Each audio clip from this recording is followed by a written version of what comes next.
Assalamualaikum warahmatullahi wabarakatuh.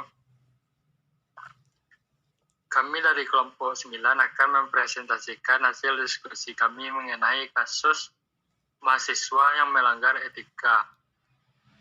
Sebelumnya perkenalkan, nama saya Sandri Marcelino Subhana sebagai moderator sekaligus presentator ketiga, dan teman saya Elvi Adrianti sebagai presentator pertama, dan satu lagi adalah Puspita sebagai presentator kedua. Untuk tidak memperlambat waktu, langsung saja kita ke judul materinya yang akan dibacakan oleh Elvi. Pada Elvi dipersilakan. Latar belakang masalah. Miscommunication atau lebih sering disebut miskomunikasi merupakan adanya kesalahpahaman antara kedua belah pihak dalam mencerna proses komunikasi, sehingga antara pesan yang disampaikan dengan pesan yang diterima berbeda penafsiran atau arti.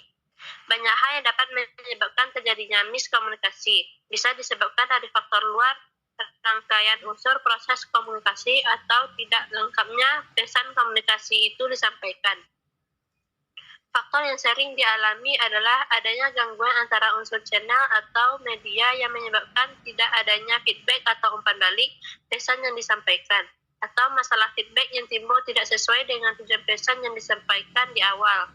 Ketika feedback yang diterima berbeda dengan tujuan awal pesan disampaikan, maka akan terjadi kesalahpahaman antara salah koordinasi antara si penyampai pesan dengan si penerima pesan. Rumusan masalahnya ada 4, yaitu apa bentuk miskomunikasi dalam kasus mahasiswa melanggar etika. Yang kedua, bagaimana miskomunikasi dapat terjadi dalam kasus tersebut. Yang ketiga, apakah dampak atau akibat yang disebabkan miskomunikasi dalam kasus tersebut. Yang keempat, apakah yang harus dilakukan untuk menangani masalah miskomunikasi dalam kasus tersebut. Teori. Komunikasi adalah suatu proses penyampaian pesan atau ide gagasan dari satu pihak ke pihak lain agar terjadi saling memengaruhi antara keduanya untuk mencapai tujuan tertentu. Sedangkan miscommunication yaitu terjadinya kesalahan dalam salah satu proses komunikasi yang menyebabkan tidak tercapainya tujuan atau misi yang hendak dicapai.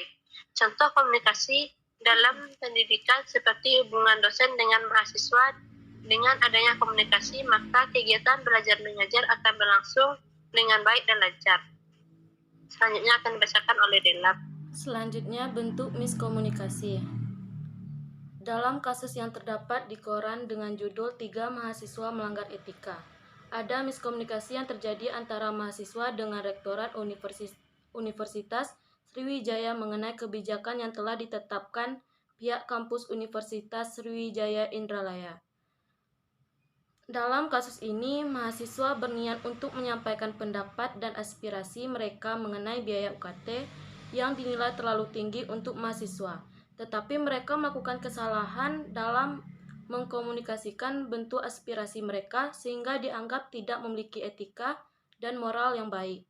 Peristiwa ini merupakan miskomunikasi karena mahasiswa hanya berniat untuk menyampaikan aspirasi mereka, namun karena pendapat mereka tidak dihiraukan oleh pihak universitas, sehingga memungkinkan mereka untuk melakukan hal yang melanggar aturan etika dan moral, seperti melakukan aksi demo, tidak mau membayar biaya kuliah, mengganggu ketertiban umum, dan sebagainya.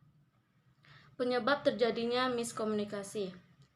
Penyebab terjadinya miskomunikasi di dalam kasus mahasiswa melanggar etika adalah mahasiswa merasa bahwa uang kuliah tunggal atau UKT terlalu tinggi dan mereka menuntut keringanan biaya UKT untuk mendukung supaya aspirasi mereka tersampaikan kepada rektor sehingga mereka melakukan aksi demo. Dampak miskomunikasi. Dalam miskomunikasi tentu memiliki dampak seperti contoh dalam kasus mahasiswa melanggar etika. Dampak yang harus dihadapi oleh ketiga mahasiswa yang melanggar aturan etika dan moral tersebut adalah berupa penonaktifan atau skors yang diberikan oleh pihak universitas. Dampak tersebut merupakan hukuman atau sanksi yang harus diterima akibat dari pelanggaran etika dan moral saat melakukan aksi demo. Selanjutnya itu Marcel.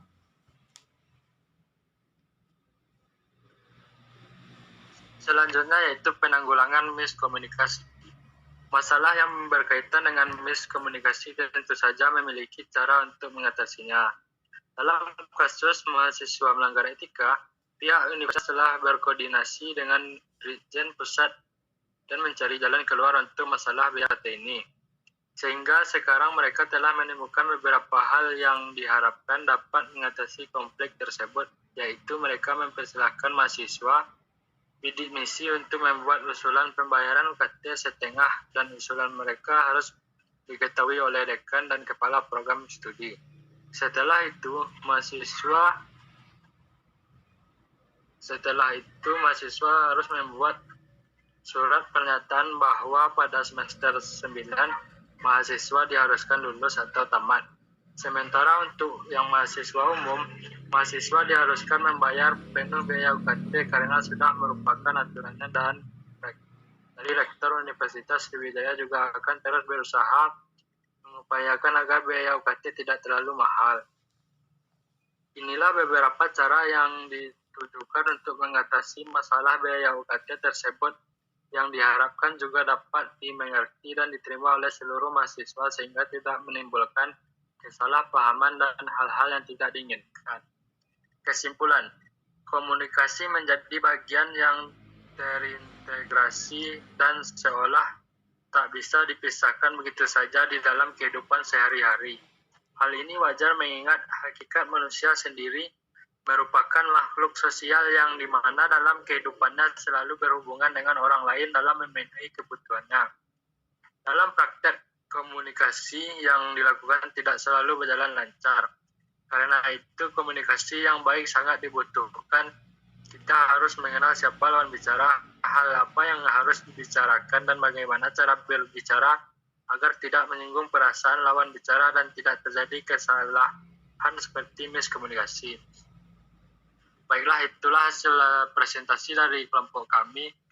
Jika ada kesalahan kata, tolong dimaafkan. Wabillahi taufiq wal hidayah. Assalamualaikum warahmatullahi wabarakatuh.